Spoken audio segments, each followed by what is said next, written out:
Sir मुझे एक चीज में डाउट है। डाउट क्या है तुमको, हमसे बताओ, मैं उसको देखूंगा। एएम और पीएम क्या है? एम और पीएम वाली तो समस्या है, Yes. ठीक है, मैं उसके बारे में बता रहा हूँ। ठीक है, देखो एएम का मतलब अगर देखा जाए तो एएम का होता है एंटी मेरिडियन और पीएम का मतलब होता है पोस्ट मेरिडियन, लेकिन एक्चुअली यह शब्द सत्य नहीं है।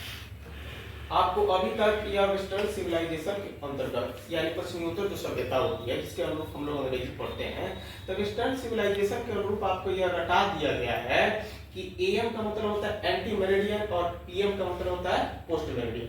और एंटी मेरिडियन में जो शब्द एंटी है उसका मतलब होता है पहले। तो पहले किसके पहले, हमको तो यही नहीं समझ में आ रहा है कि पहले किसके पहले।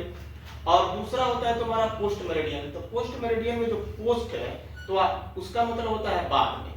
तो आखिर किसके बाद में, ये शब्द जो लिखा गया है एंटी मेरिडियन या पोस्ट मेरिडियन शब्द, यह हमारी संस्कृति से क्या की गई है, चुराई गई है।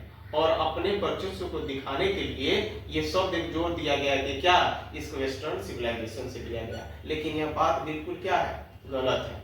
आखिर इसका असली मतलब क्या होता है, तो समझो उसका असली मतलब। जो एंटी मेरिडियन जो शब्द हम कहते हैं वो शब्द निकला है आरोहम मार्तंड से, और जो पोस्ट मेरिडियन हम पढ़ते हैं वो निकला है आपका पतनम मार्तंड से, जो संस्कृत का शब्द है।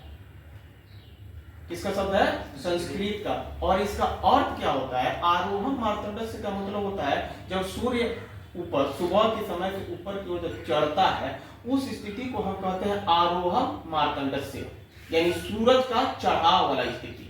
और जब सूरज चढ़ के जब संध्या 12 बजे के बाद से नीचे की ओर ढलता है तो उस हम ढलान को कहते हैं क्या, पतनम मार्तंडस्य। समझा यार। तो इसी शब्द से वो शब्द बना हुआ है पद्धति आरोहम मार्तंडस्य से क्या बना है, क्या, एंटी मेरिडियन, और पतनम मार्तंडस्य से बना है पोस्ट मेरिडियन। यही एक्चुअली सत्य है। समझा यार।